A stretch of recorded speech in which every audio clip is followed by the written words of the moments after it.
How is everybody? Does anybody want to put their say hello to the chat? Yes, please do that. How are you feeling starting the last lecture? And finally, the course is over. Yeah, technically we are a bit in overtime because the semester has technically ended, but there was the 1st of May, so we're kind of, we didn't have a lecture then, so we're kind of hoping you give us back by hanging around a little bit longer.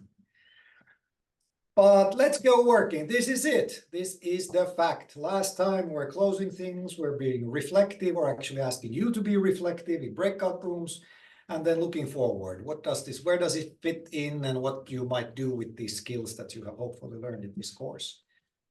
As usual, let's look back a little bit about last week's exercise. And I picked a couple of quotes from your exercises that I thought were really good and really showed, well, they were just good. But I put them into kind of different categories. And the question was kind of like facilitation. Now that you actually had this final exercise where you literally facilitated another person and you were being facilitated yourself as well. So what did you reflect on? So I think one of the themes that popped up in your answers was kind of the benefit of having another pair of eyes. Just having somebody else there, mainly the facilitator. One of you wrote, supporting the other to achieve their goals by making questions that guide them to a reasonable conclusion and self-confidence. Wow, that was really well written. But that's what really facilitation is, that you're asking questions and guiding them, and at least your intentions are good. Reasonable conclusions and self-confidence. Then the second one, this one I like because this was about being facilitated, being the client of facilitation, if you will. And this person had this insight that I should provide more details of things that are obvious to me, because of course they might not be obvious. So again, this goes back that something that I personally really think is important is stating the obvious. And especially in a facilitation context, we as being facilitated need to be stating the obvious, wording the obvious, basic building blocks. Let's start with the obvious stuff. So this really well puts it as well. And then this is just really well put. The third one, it was considered useful if the facilitator, by asking questions, ensures that all the perspectives and aspects have been considered. So I think this is a good point about facilitation again, is that you have another pair of eyes to remind you that have you really looked at this from this perspective? And it takes a little bit of the cognitive burden out of your shoulders, and you can maybe focus more on the contents, the benefits of working with a pair. And the last one was brilliant. In a way, the whole essence of facilitation challenges the ethos of always having to make it by yourself. So I fully agree. Thanks for that comment. That we still live in a world where we think that we should all alone, do things. And Jari, I know, is a huge fan of emphasizing that many of these things we are a community. We should be a community. We should rely on each other. We should build on top of each other. And I think this is a good point, that it kind of pushes you that you should, it's not necessary. You don't have to be alone. Other people can help you. And that's how it should be. Then this is a topic that always comes up in facilitation, is that how much can a facilitator, do they have to be neutral? Or can I bring my own ideas? There's a couple of comments. I try to focus on remaining neutral. This was again difficult. I'll get back to this later. For me, the hardest part about facilitating is not to insert too many of my own ideas into the discussion. So again, this was emphasized. If the facilitator shares nothing personal, trust might not develop. I think this is a comment that I think that personally, I think the facilitator should give their opinions, or at least be very transparent about them. Kind of asking permission, hey, before we start, do you want me to be neutral, or can I tell my opinions? Or maybe you tell your opinion and say, hey, by the way, this is my opinion, but this is how we did it back in then and then. And I like the last comment, is that that's actually how, as humans, we build trust. We build, rapport. You share that and that. Yeah, go ahead, Jari. I'm sorry. Yes, this is always when we are talking about coaching or whatever, helping, that you have to be neutral. I think it's still important. Well, I'm not shooting down what Risto mentioned, but I mean, it's good to take this kind of neutral stance, but not being in connection with others or building relationship. It's also that we are not separate or whatever, that we build relationship, and this trust building is something that we share also this intimate being in pair with another. I think it would be good to share personal stuff and build the connection. And then when you're, of course, having expertise in an area or a lot of experience, then telling that okay, as Risto mentioned, that you can ask permission. Would you like to hear some of my experience? But then using that as a resource in a discussion and facilitation, and asking what you think about that. What this raises, what this story or narrative or experience raises in you. Is there something you could not just repeat, in a way do that way also, but in a way expand your ideas? So I think that's very valid. And if we are having experience and also being a professional in an area, I think it would be a little bit unfair not using that expertise as a resource in facilitation. But then the other person can really, what you take from this, or what you think about this, asking that question is then putting the ball again to the client side. Absolutely. And yeah, I really like the phrase that you bring it onto the table as a resource to be used. And of course, avoiding the situation that this is the right answer. But I think one of the things that popped up was that facilitation is easy, but it's not easy. And that's, of course, the truth. I like the first one I took was that feelings play a surprisingly big role in facilitation. And it goes into what Jari, you said about building the relationship, that it is actually it can be very personal. And, depending on people and depending on cultures, it can be even, how should I say, vulnerable. And we have talked many times about psychological safety on this course. And, if you have a connection with the other person, then things go well. But if you want to build a connection to another person, probably requires feelings and all of that. And which brings to the next point, creating a positive facilitation environment is important. Assuring nobody's afraid of saying the wrong thing or making mistakes. Psychological safety, building this feeling that, hey, we're just bringing these resources on the table and let's together make the most of it. That kind of thing.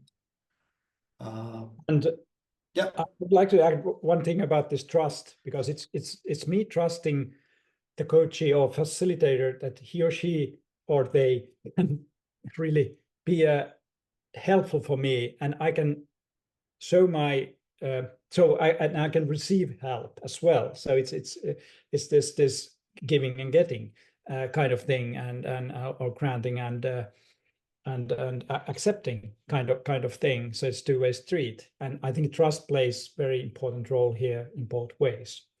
And also as facilitator, that we can in a way create a situation where the other has opportunity to trust us, and we trust that the other is willing to receive the help and take that stance. So I think it's kind of delicacy there in building this relationship.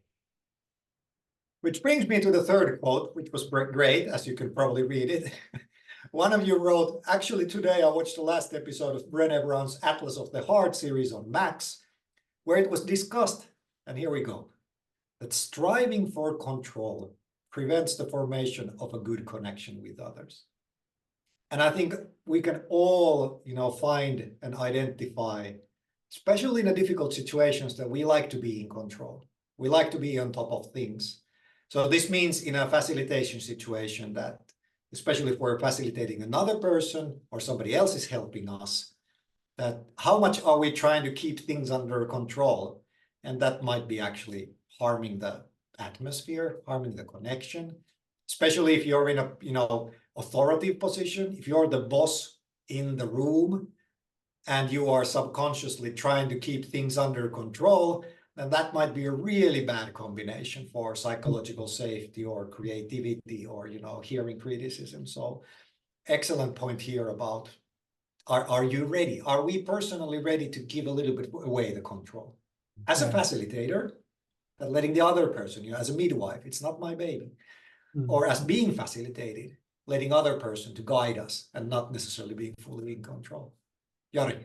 Yes, I think that this being in control and trying to be in control in situation is a little bit oxymoron when we are talking about change, because change there's always uncertainties, area of exploration, something we don't know. We just try something and then something comes out, and then we reflect on that outcome. And it's a process that we can trust that, okay, we guide the process, but also I think this being a kind of container of this client's uncertainties as well is one thing we have to do here. But being in a way taking a control stance that we know exactly what will happen, I think it's also encountering our own uncertainty in that situation, and that's now very important aspect in here that, because of course sometimes the client's uncertainty, we start feeling uncertain as well because we capture the feeling. But then really taking that feeling and in a way tolerating that, being patient, I think that's the core of this relationality and emotionality in those situations. And when we can do that, I think it's really helpful for the client that we help them to also encounter their own uncertainties, open questions, and maybe try something new, explore things, open up new thinking ways of thinking their own situation and so forth. And that reminds me of my own previous life as a consultant, when it's kind of the client consultant relationship. You know, there's the client literally who is paying money for me to be the expert. So how much can I show my uncertainty? How easy it for me as a consultant goes, I don't know, I need help. But also, I remember a really good client for a consultant, and I think many of you have a consultant, is a client who opens up their, vulnerability. The client is like, I don't know. But sometimes, all this control and showing that I am very confident, of course, that kind of comes into the thing, and how easy to give away control, how easy to show that I don't know. Maybe that's a good metric in a situation. Do you feel comfortable saying to the other people that I don't know, I have no idea, can you help me? But I think there is then, okay, let's talk a little bit how we understand together the situation, because we don't have anybody have a right answer now, and being able to guide that situation towards the, okay, let's explore together. I think that's really a key. But if we then just we don't know, we will leave situation open and no and leave us in uncertainty. That's can be then a little bit awkward or failure situation. But as a facilitator or coach or consultant, we are responsible to guide the process. And those are the moments which are quite decisive when we encounter something that, okay, we don't have right answers here or any answer, but okay, let's us now think what could be the answers. Absolutely. Then as a side note, I'm going to go, this is a lot of text, but I actually took all the all the answers, not all the answers, but the ones that I had chosen really good points from you last year. Then I took the ones from previous year, and I took the ones from 2 years ago. Then I put them into ChatGPT and asked them, what do you make of it? And I think this is just brilliant. So this is taking roughly 300 people's, comments of what makes a good facilitator and then summarizing into one. You will get the slide and you will have better time to look at it. But I think these are really good points about, about what facilitation actually requires. But this is my point or our point, because I think at the end of the day, the last point about this exercise is that it's really about you understanding yourself as a facilitator. You being conscious about what's your own role.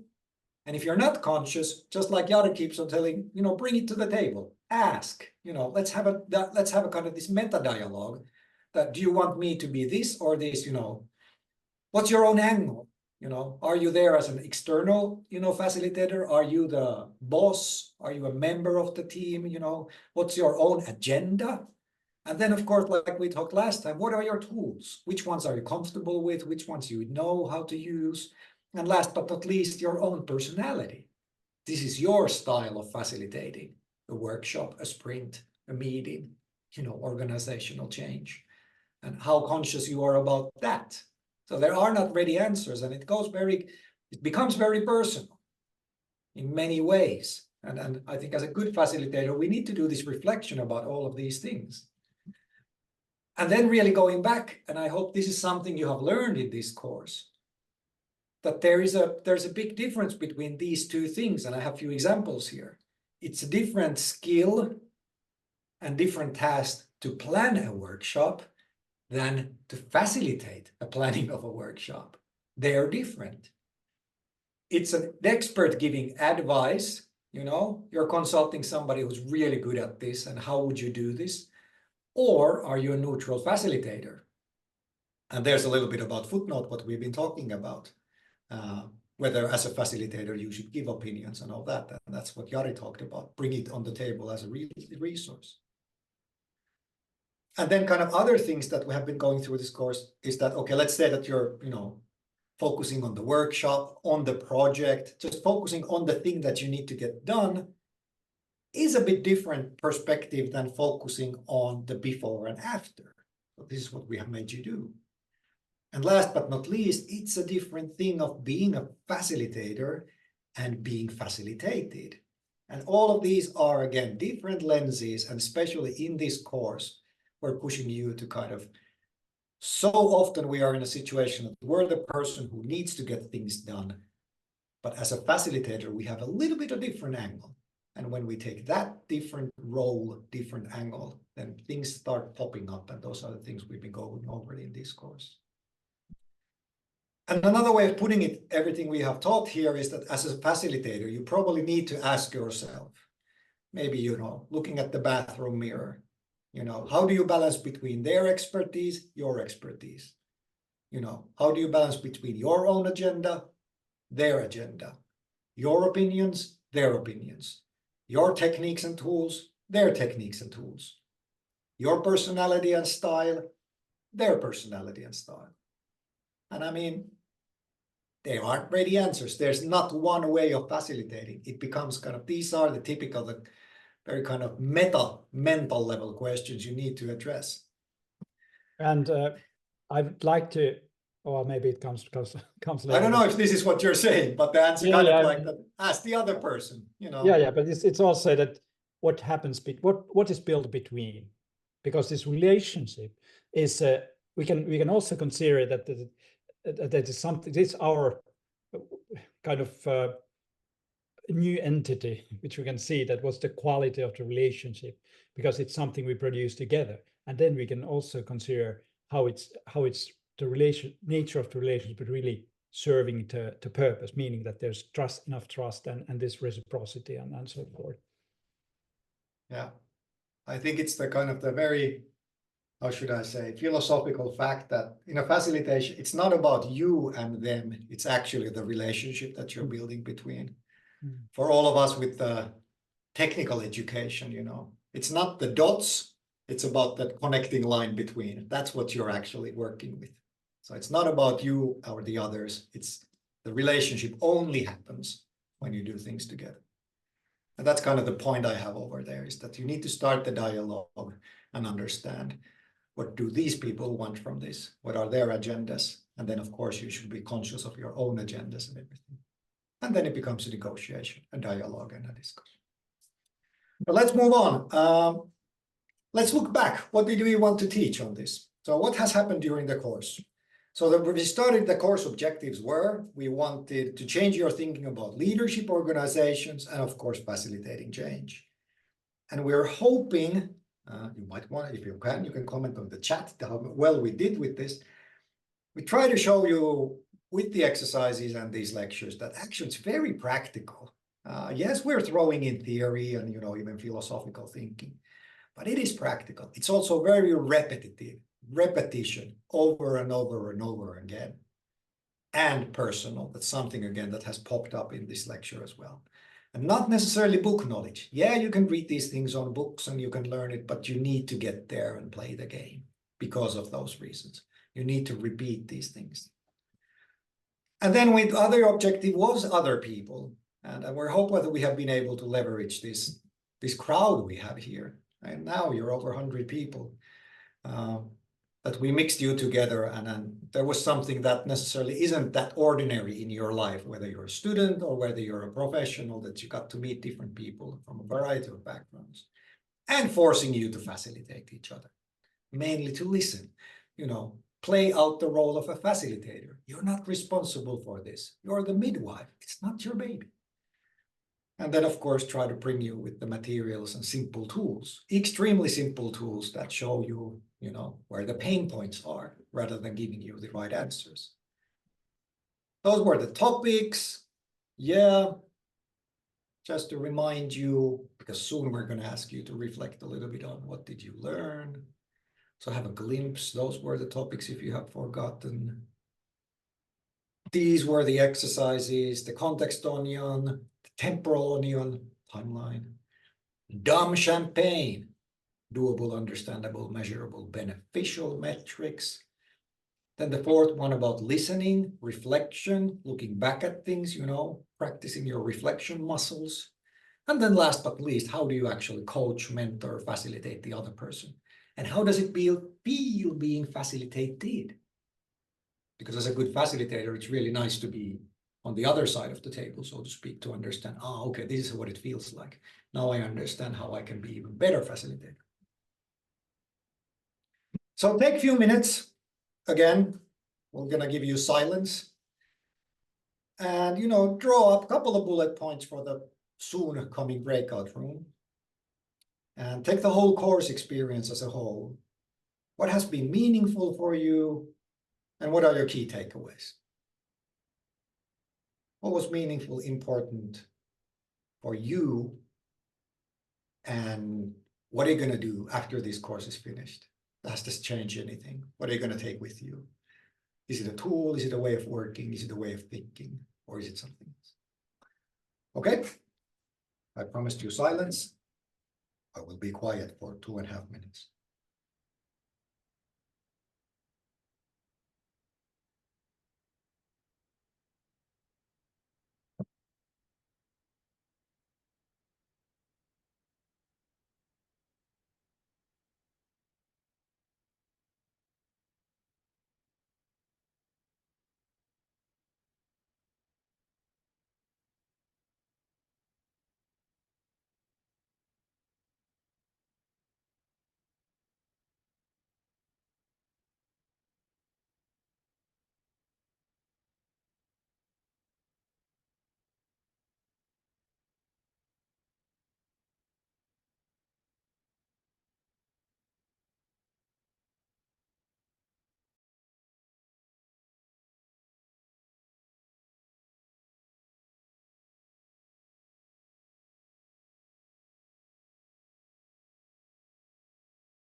Okay, 2.5 minutes, soon 3.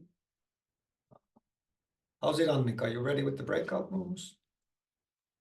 Yes.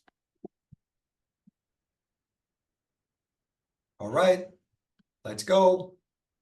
Oh, don't go yet. I forgot to tell you what to do in the breakout rooms, but you probably guessed. Share the experiences, what has been meaningful for you, what are the key takeaways, and then one of you can summarize them in the chat. Okay, I hope that was pretty obvious. Let's go now. Still 30 seconds. Make sure everybody's back, and then a few minutes for you to start punching in your reports.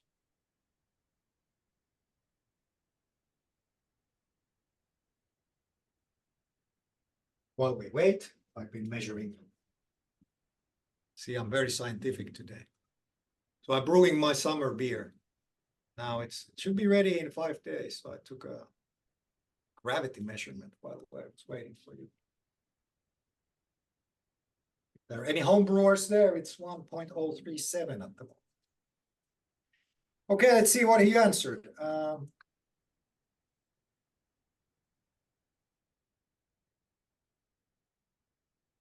Course went quite fast. Okay. Did it go deep into the topics? Yes, we use that. Sorry about that.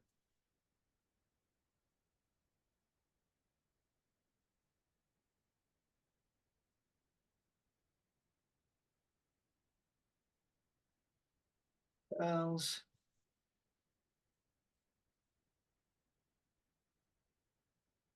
Dumb questions.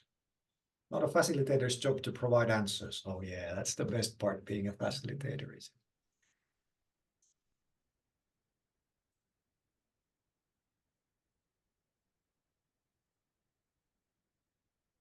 it? Group 10. Tools might feel funny. Maybe that's a good thing. Actually, a great tool to structure thinking. Nice to know. Yeah. Take into consideration the person being facilitating as a participant. Yeah.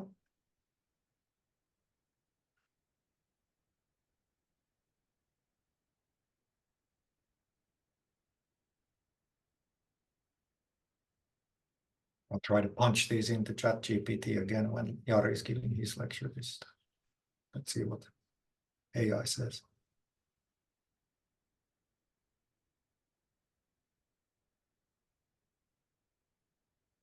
Wonderful 101s. I'm happy that those have worked out for you. This is great. Talks have been easy and innovative since all participants are actively trying to learn. Yeah, that's really good. And that's really thanks to everybody here who's kind of making their best, because we need you to make this course good, especially when it comes to breakout rooms and the assignments.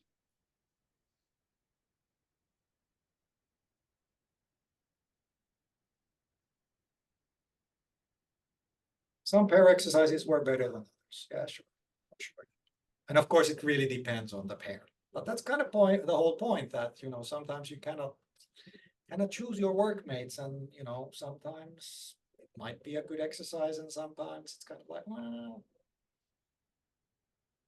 that's also why we're not grading you here, because you cannot control fully the outcome of the exercises.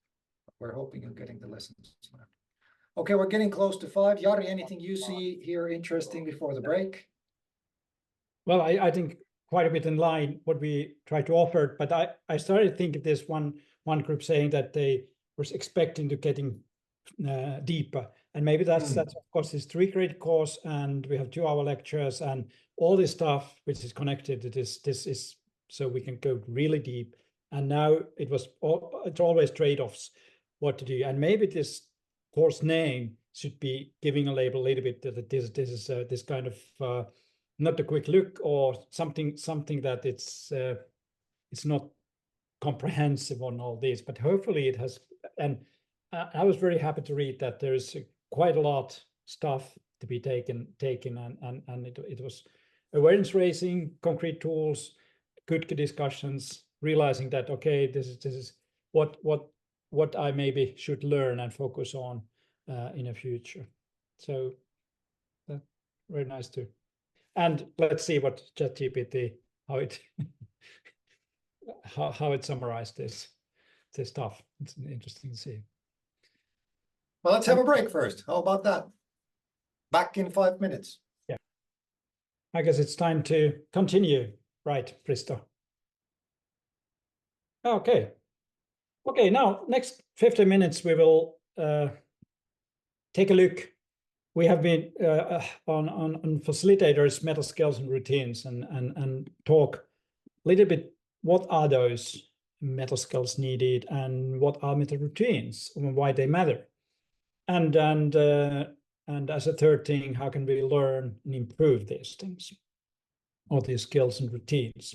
These skills really matter nowadays even more. And it's a question about this change issue. As we think that the world is changing, there's uncertainties. We have been discussing discontinuity, disruption, and there's more needs to adapt, more needs to make sense, more needs to learn and transform, change, and help others to change. And so this dealing with this change requires quite a bit different kind of meta skills. And if you now take a World Economic Forum's new list about work-life skills needed in the future, quite a bit of those top 10 are this kind of meta skills, whether it is analytic thinking, creative thinking, critical thinking, and so forth. And then it seems that our educational system has been quite traditionally focusing on the contents, and so that's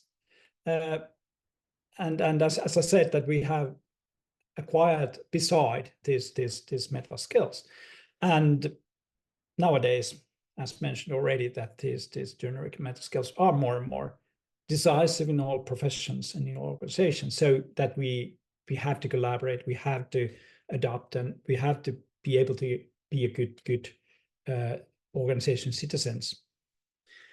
And at the university nowadays, of course, in the kindergarten education, it's already there's a lot of these emotional skills and emotional intelligence even trained. And of course, now at the university, it's more and more paid attention to this stuff as well, which is, I think, very welcome, and should be paid even more, I would say. And now there's one framework I'm using when talking about leaders. What are those what the skill set which we are needing? And I think this is also applicable to facilitators and all kind of professions where we work through our personality and in relations, that the value is created through relations. And now when thinking about this, what's the core? Whatever book, but self-help, leadership, whatever coaching book you take, self-awareness is the kind of starting point that you should know yourself. Okay, this is a science thing, but what does matter? What matters there? So I think the one core thing is that we have a certain narrative about ourselves, but it's about our lenses, which we have been talking, that how we are aware of our lenses, our stance, and our implicit assumptions, which is difficult. Maybe there are also the unconscious bias, which is also difficult. But so how we perceive the world, but then what we want to achieve, why, what are our motives and drivers, and furthermore, and I think what's most important is that how well I know how others perceive and experience me. So meaning that if I try something, my hypothesis is being impactful, do others experience that the same way, or at least a little bit aligned? And this kind of extended self-awareness is utmost important. Then other side is self-regulation. So how we manage our what we pay attention to, how we manage our time. So this kind of self-management stuff, but also the emotional reactions towards behavior, and how we followed our principles. If it say that I believe in this stuff, do we really apply that? And this role boundaries, being reflexive, being here and now, all that is part. These lists are not comprehensive in a way that they are just in a way examples, but there can be, of course, longer list here. But self-awareness, self-regulation, and third thing is learning. And that's a skill as well. And in learning, I would really emphasize this experiential stuff, as we have been mentioned many times already, that we learned this stuff, this facilitator stuff, leadership, influencing through experience, and learning effectively and continuously from our experiences is important. But then having this kind of curiosity stance and willing to get feedback and seeking feedback. And then reflection, thinking, reflective thinking. So how we really take moments to stop and think. And then having a critical stance that we have our own biases and so forth, and accepting that. Then we can pay attention much more how others perceive as well. And I think that's important. And the next layer, interpersonal social skills, quite a surprise. And when we have self-awareness, we should also have a social and contextual awareness, meaning that we understand what's the social dynamics when people are together doing something, what's happening there, and how do we understand the culture? What's the nature of the culture, emotionality in organization, and this kind of power and political dimensions as well. And then influencing building relationship, which is maybe traditionally the leadership area, or this facilitation area, how we make influence, how we can be helpful. And it's pretty much about being able to have a contributive communication, interaction, positivity, constructivity, reciprocity, dialogue, but also keeping up the boundaries and keeping up the focus when we are having a situation or event. And then I have made this distinguished, this coaching and transforming. So how we can really help others to change and learn. And this is this area of this change facilitation as well. And there, what we have been already talking quite a bit is the skill set here, so that we are really willing to help others to learn and change. So helpful and emancipatory stance, and also understanding this kind of transformative dynamics in systems and also people. And finally, this most traditional, knowing the industry context and whatever substantial technical expertise we are having, so or this kind of functional expertise, that's also one source of our influentiality. But understanding a bigger picture is also there. So this is based on my edited from my own dissertation and based on literature part, but somehow this kind of skill set is something that we already have, but really becoming aware and taking a more deliberate stance to work on this. And then meta routines, what are those? So all those routines, practices, habits that enable us to keep ourselves on track, improve our performance, develop our capabilities, learn continuously, and grow as a person. So what we do in practice, how we apply these meta skills, take time and embed this kind of practices and habits as a part of our everyday practices. And useful meta routines for a change agent is kind of keeping up to curiosity, so that we don't just lock a option, but having an open mindedness. Deliberate experimentation, experiencing, so meaning that we want to try new things and take risks in a way, also in those facilitation situations, and ask people to join. Let's explore. Let's try this tool, and so forth.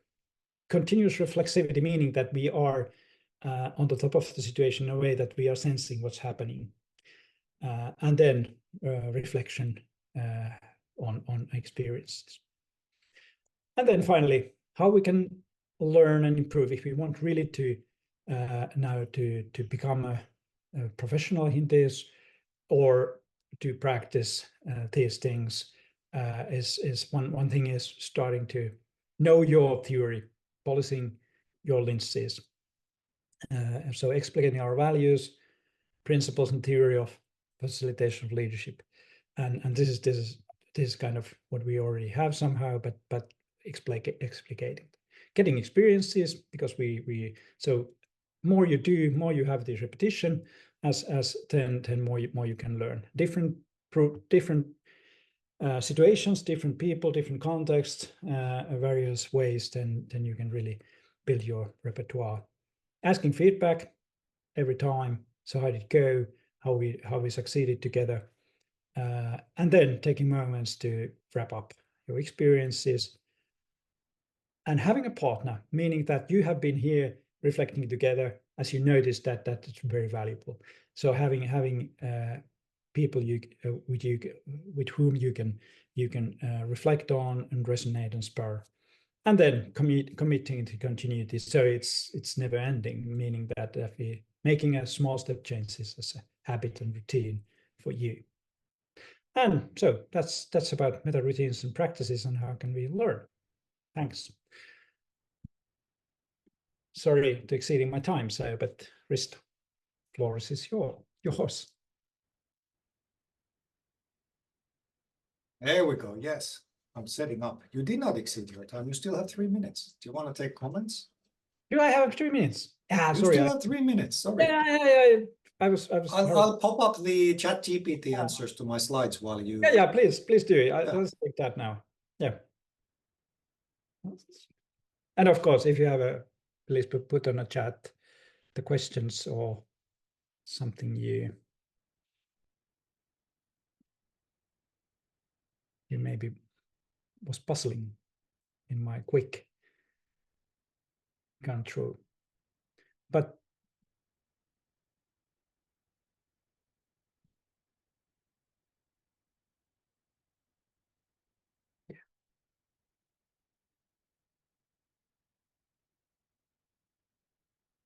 yeah, actually, I as Jean-Claude mentioned, how can we learn and improve should be the basis for all relationships.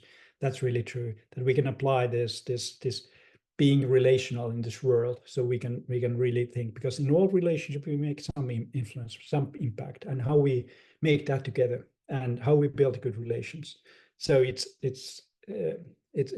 really a core. And in professional practice, it's then of course taking more of these tools and boundaries and so on, and purpose, and more also that we are wanting to achieve something together. And this practice theory is really one area that is now interest. But I guess now it's time to take a look to ChatGPT answer or summary. Yeah, absolutely. So I just copy pasted the chat. I hope everybody was okay with it. The answers that you gave from the breakout rooms, and this is what it said. Probably not going to go through all of this, but look at that. I think that's really so. Somebody asked me what's the prompt. The prompt was based on the following: what did people find meaningful and useful in the course? And this is what, according to the summary, you found: connection and understanding, clever use of tools, structure and practicality, reflection and listening, engagement and learning from peers, change management, human connection, practical and emotional insights, broader perspectives and application, and continuous improvement. Yeah. Yeah, nice list. Does it mean that me and Jari don't have to read your things anymore? It probably does. But I guess it's really having hundreds of these and then putting them here. I think it's really nicely generated. Yeah, I mean, for next year, I'm going to take, what did you say? This is the 50th year. So what if we put them all together? Let's see what happens. Yeah. Okay, but one more thing. I'll take it from Jari's talk to the next level. I'll just close my garage door so that my neighbors don't get confused. It's getting warm here in my overalls. But anyway. So we've been talking about organizational transformation. Much of this course has been about, person-to-person interactions, and our examples are like workshops or, sprints or, small things. And in the background, yes, we've had the organizational transformation and those kind of big changes. What if there's even a bigger change? The kind of change that Jari, you mentioned a couple of times. And just like you, I'm really having the World Economy report here. The World Economy Forum report, pardon. So is there actually a bigger transformation going on? And it's the work-life skills transformation. And I think absolutely yes. So whatever you work, wherever you work, hello to everybody outside Finland. This is the world we live in. And this is what from the report from a year ago, it says that employers globally estimate that 44% of workers need to, skills will be disrupted. And 6 in 10 workers require some kind of a training before 2027, according to the report. So there is this huge demand in companies, in organizations of learning, teaching, learning, changing the capabilities. And what kind of capabilities? Now, if you look at the same report, what they are saying that analytical thinking, creative thinking are most important. Here on the right-hand side, you can see so they survey something like 500 global companies and kind of what they think. So this is the results of that survey. And here you can see it's actually very interesting what they think, the companies think globally, that these are the core skills. And they're very mental skills, Fixing bicycles is not there. That would be kind of a concrete skill if you ask me. Not very kind of technological skills either. And then it's interesting, the other quote I have here is that the skills that the companies report, so the ones here on the right-hand side, are not reflected in how the companies are upskilling people. So the companies are saying these are the skills, but it's not necessarily the skills that they are making people learn or helping people learn in their companies, just as a mental note. So I think, as a co-teacher in this course, I'm kind of like happy that we've been talking so much about, we've been very analytical and we have talked about creativity and safer spaces and flexibility and all of these mental stuff, as well as, how to enable these mental skills. Because according to the WEF report, these are the core skills of the future. And I'm sure you more or less agree. I don't know if you don't, make a note of it. And I kind of circled a little bit the kind of things that might be related to the kind of the facilitator skills, the whole theme of this little course of ours. That facilitation, how much is it actually touches upon all of these topics that are there in the top 20. So is there a demand for facilitation? Well, if you ask me, absolutely there is. Because, those of us who are old enough, remember 10, 15 years ago, the whole digital transformation, maybe 20 years ago, everything became digital. And now we're in the middle of this kind of skills transformation, according to the report, that we need to change organizations because they need new kind of learning and new kind of skills and all of that. And how do you get the new experts to work with the old experts? How do you get, all of you who are graduating as degree students in the university, how are you going to work together with people who have been there for, 20 years? Probably needs facilitation. How do you help others to see the big picture? How do you help others to transform? Probably needs facilitation.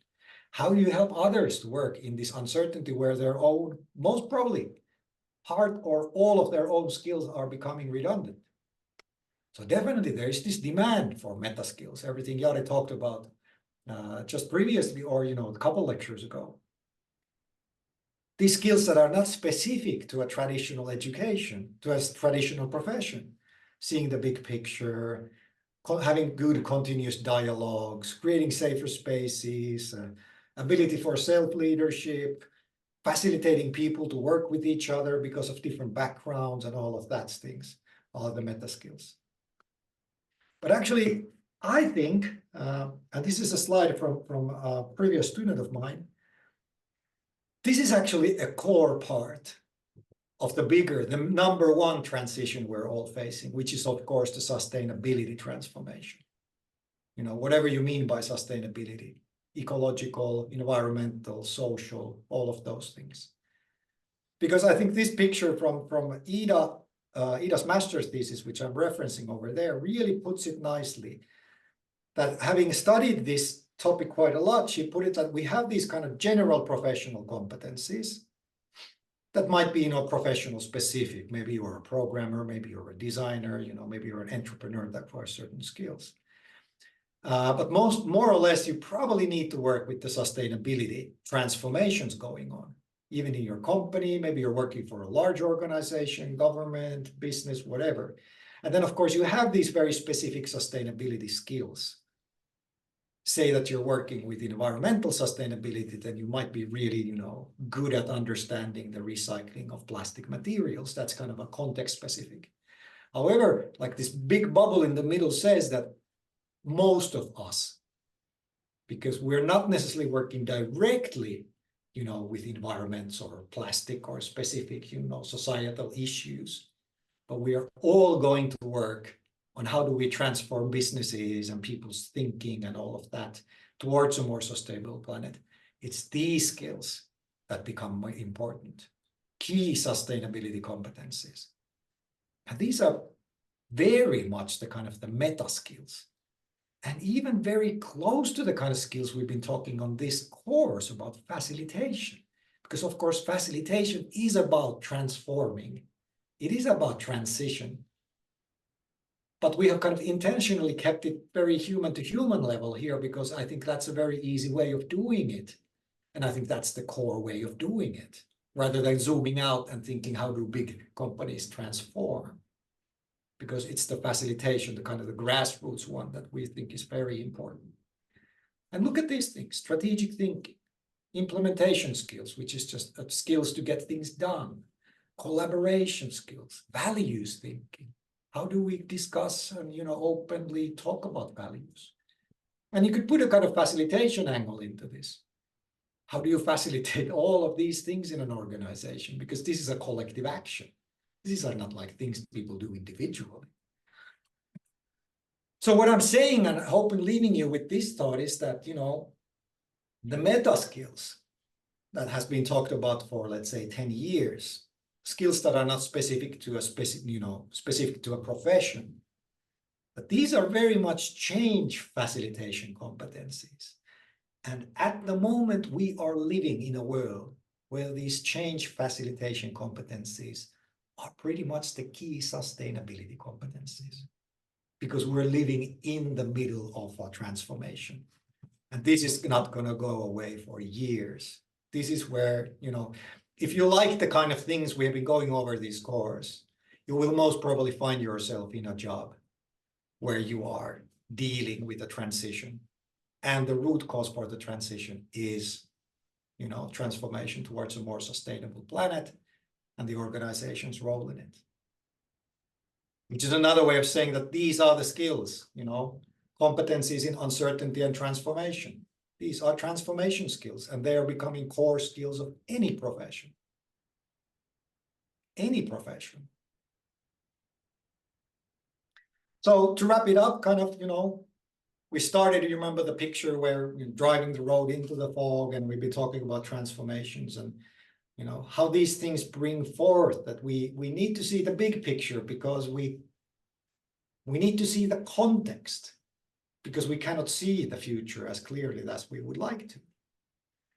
And then we talked about in this course quite a lot about the skills that how are you, iteratively clarify the objectives.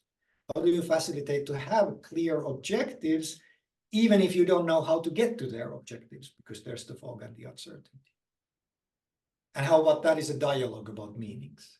How do you facilitate that? And the ability to bring different skills together. That's why we put you kind of randomly together. That's why you met people who you have not met before, people with different backgrounds, different professions, and so on. And how do you facilitate each other with strangers? And how does it feel? What does it look like? What does it tell you about yourself as well as a facilitator? I think these are core skills in this world we live in. And last but not least is to be self-conscious. The things that Jari just talked about. And what are your skills and ability for self-leadership, for your own well-being? And then the well-being of others in this situation, kind of the humane sustainability and all that. And if we look at kind of the exercises, I hope this is making sense now, is that exercises 1 and 2, it was really the context, seeing the big picture and helping others to see the bigger picture as well. Objectives, clarifying them, continuous dialogues. That was exercise 3 and exercise 4. Because remember, that was all about how are you listening to others? What does it feel like to, just listen to others, to facilitate others? Because that's really about the key thing in a dialogue. It's not necessarily just telling what you think, but so much about listening others. And then just like Jari been emphasizing today, bringing everything as a resource to the table and working together and collaboratively with those resources, those thinkings and thoughts and feelings and backgrounds to solve something in uncertainty. Oops. And then lastly, I think these exercises have also been helping kind of the last one, that how do you then facilitate other people? What does it feel like? How does it work? We gave you a little task, and what was it all about from a facilitator's perspective? And what did it feel like to being facilitated, of course, as well?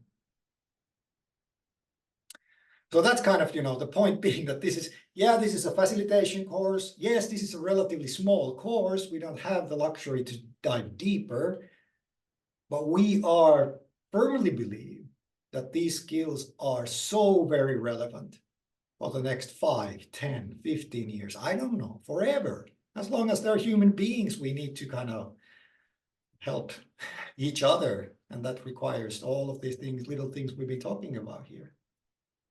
Facilitation. Nevertheless, few words of warning about building these kind of, let's say, workplaces and work cultures.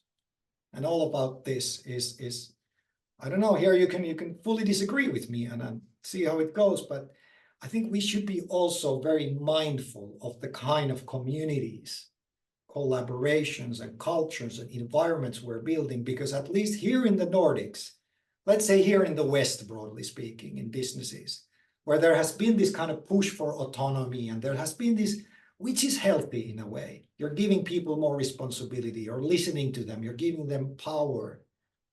And you're kind of, you're re-evaluating what is leadership about. Leadership is not about, conservative, that the boss knows best, but actually, it's more about a dialogue. But at least here in the Nordics, I've seen that many places, many people have maybe gone too far. So people have been building organizations that don't have hierarchies, don't have any bosses. This is totally equal. Or we're building organization cultures where it's an open culture. Everybody can be their best. Wouldn't that be great? Nobody's stopping you. Or maybe like the third point that, hey, we're hiring only people who are passionate about this work. People who love their work. Wouldn't it be nice to work in a company where everybody is just absolutely passionate about their work and, everything just happens magically? Well, I think that might be a recipe for a burnout hell. I don't think that's good. Why? A couple of things that I think are very easy to understand once you sit down and think about them. If you take away all the formal hierarchies, if you build this totally flat organization, what you are doing probably is that you're just giving too much power to the invisible hierarchies we have as human beings. People cannot see who actually has the soft power, who can influence each other. How are decisions made? Who takes responsibility for those decisions? And if you give people autonomy, then the ones who are bold enough to use the autonomy, of course, they will have more power, don't they? And the ones who are more careful, who are maybe more considerate of other people, they are more hesitant to use the autonomy, aren't they? So do you want these kind of invisible hierarchies? Second point, we're human beings.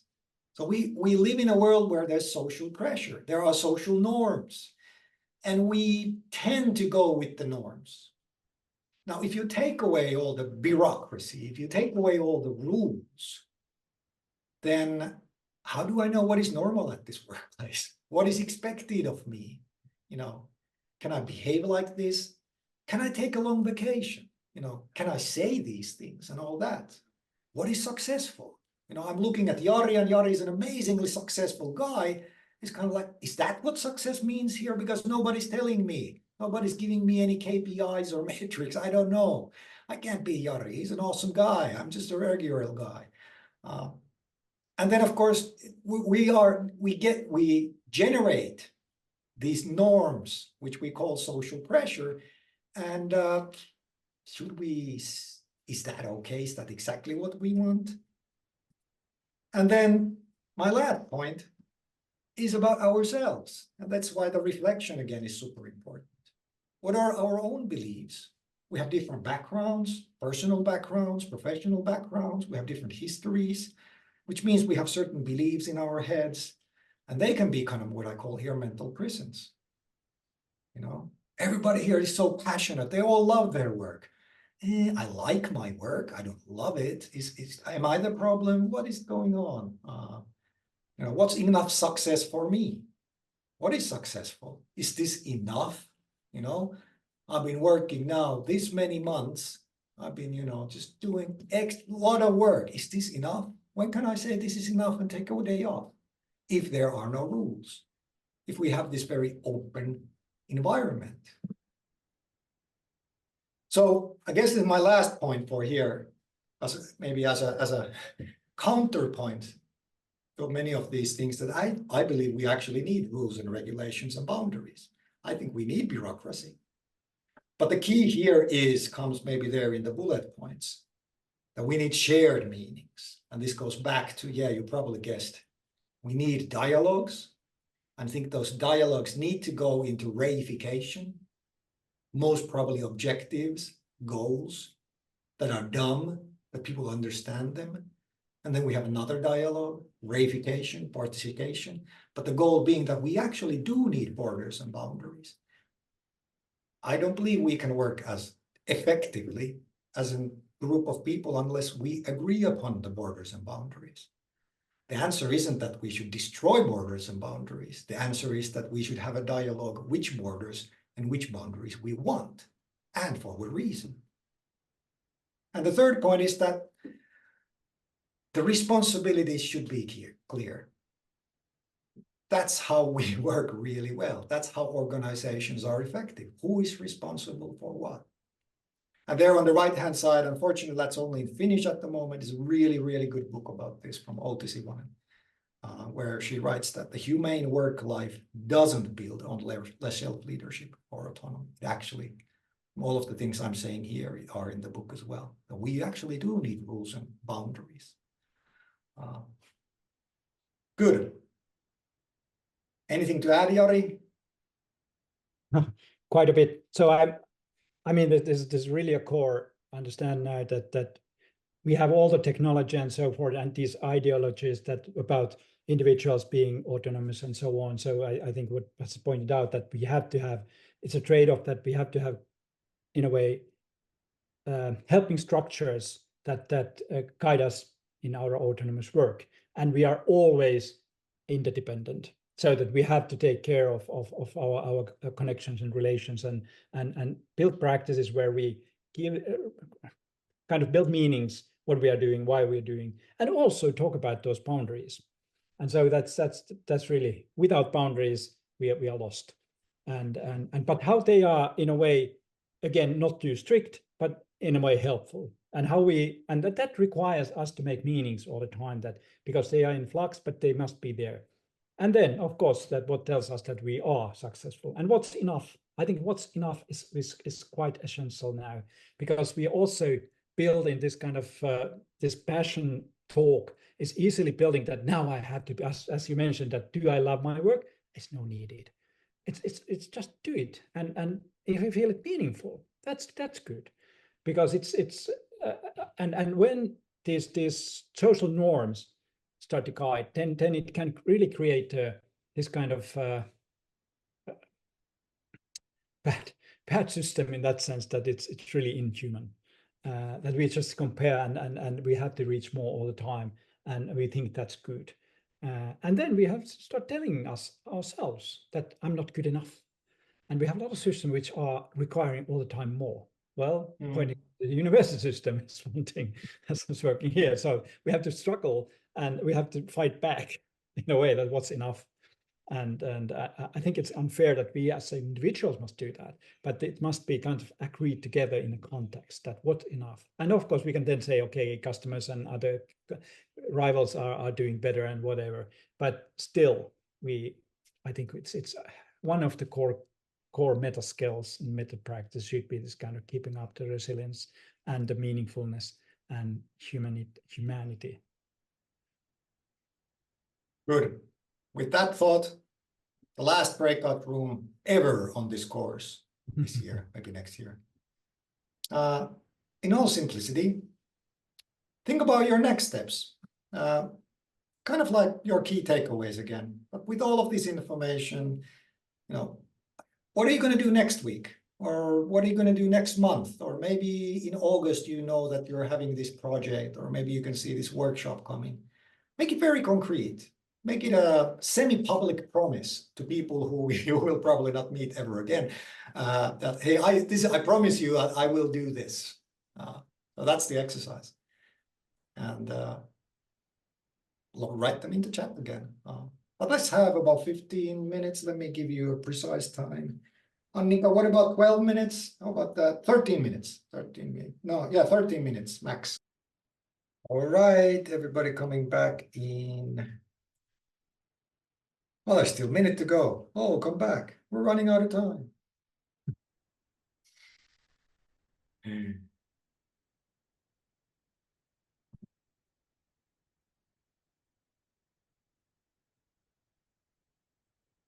I'm optimistic. I'm already putting the next slide here.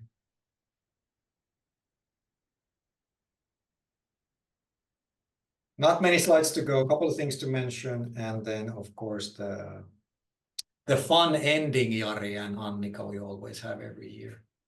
Okay, people, prepared to have something we think is fun.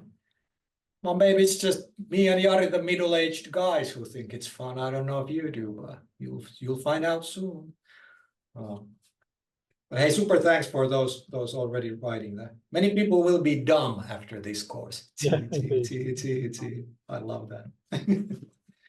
I never get used to that. Okay, that's the end of the lecture, but don't go anywhere.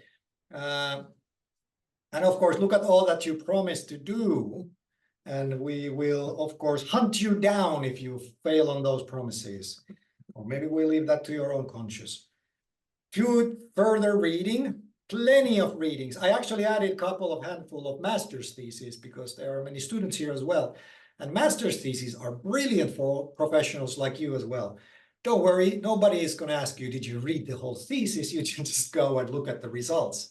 But if you just have a quick look on these topics and maybe afterwards have a closer look, there's some good stuff done in our programs about all of this. Our students are working hard with companies to figure out questions related to these topics.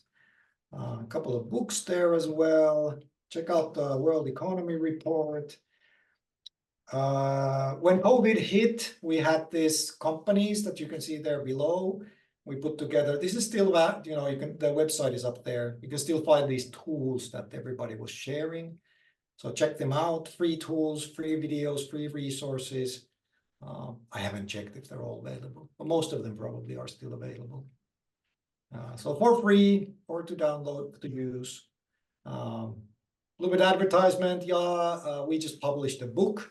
This is in Finnish, but we're hoping to get it in English next fall. This is all about handbook about building and leading organizations that constantly learn. Edited by me, has some mind-blowing visiting authors like Jari, giving their point of view about leadership when it comes to learning organizations. And then something you've been waiting for. What happens now?